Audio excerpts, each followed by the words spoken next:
Welcome to Pro Se Lawsuit Center, where we provide the fraudulent conveyance lawsuit package. This is something new, different, and no one's seen anything like this before, and they ain't seen it either. This is the best power to bring to the table stuff they don't know how to. Okay, let me show you guys. I'm just gonna open up and show you the package so you can see what we got going on right here. Okay, fraudulent conveyance lawsuit package. Now, what we've done here is we put together a fraudulent conveyance lien and a less pendants lien. These two liens are going to be what you use to cloud your own title and make your title toxic. Once you do this, you file the fraudulent conveyance first, and then you go back a few days later. You don't want to try and do them both at the same time because they'll figure out what you're doing. A lot of the times they don't figure it out. I mean, they still can't stop you, okay? Then you go back the next day, file the less pendants.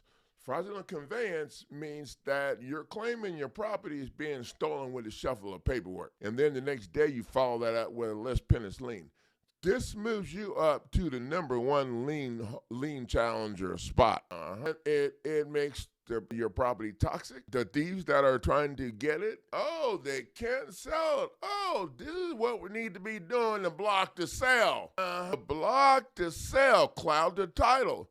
Could it be so easy? But this ain't any kind of list pendants wire. This here was made by the team. Now, like I said, the notice. Notice a fraudulent conveyance letter. Formally demand and notice to put them on notice. And we playing that game on this. Oh, yeah, we coming in pretty hot. And you just ask for everything you need. This is a different way of doing this. And this is going to work. I don't see the first 5 people are going to get coaching on this. So I don't know what they can do, but they might try something. I don't know.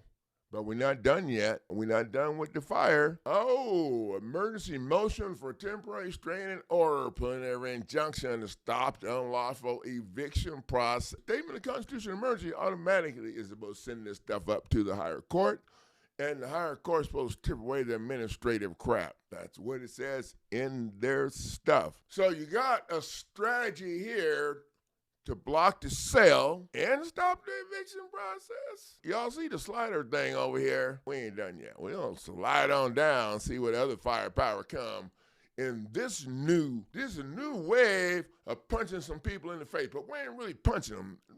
I don't know what we're gonna call it, a keto or something. Now the legal standards right there. Temporary restraining order. This is we're coming right in there. We still got more. This is new. This is the first time that I ever did the quiet title stuff, so we just fit it right in here because this administrative situation that we're busting up right here, so we got that, the complaint for a quiet title, fraudulent concealment, constitutional violations, and statement of constitutional emergency. Did you notice there's nothing in there about the mortgage fraud, about the bank lies? Now we're talking about why they're able to do this stuff to you and not so much the what. And this whole, now bringing this after you got the other stuff punched in their face. But there's more. You see the sliding bar over here? We ain't done yet. Did I see Rico in there? What's some Rico?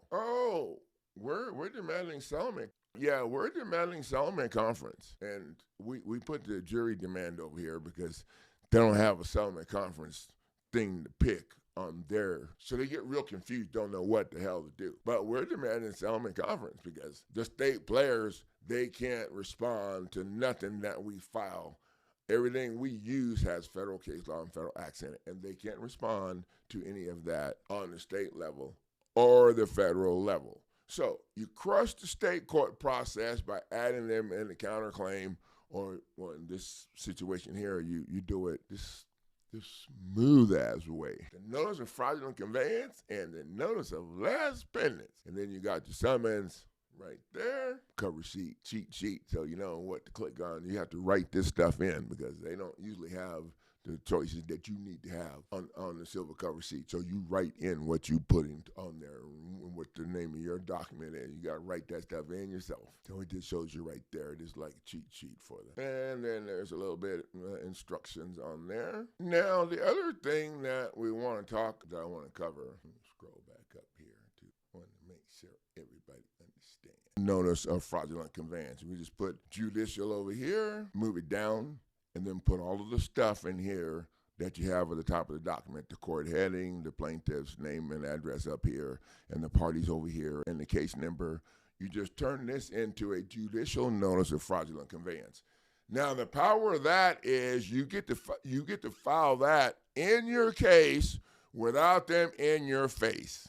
This is a slick way we figured out when we was working with Henry how to get this fraudulent conveyance and the list pendants on the court record in the case. And then we have another lawsuit package I'll showcase next week, the judicial notice lawsuit package, because when you file judicial notice, they're supposed to take notice of it. They're tricking you and making you think you're in a judicial court. So, okay, that's pretty much it. We're going to do a live stream in a few minutes. I thank you guys for the value of sharing your time. I'll see you after a while.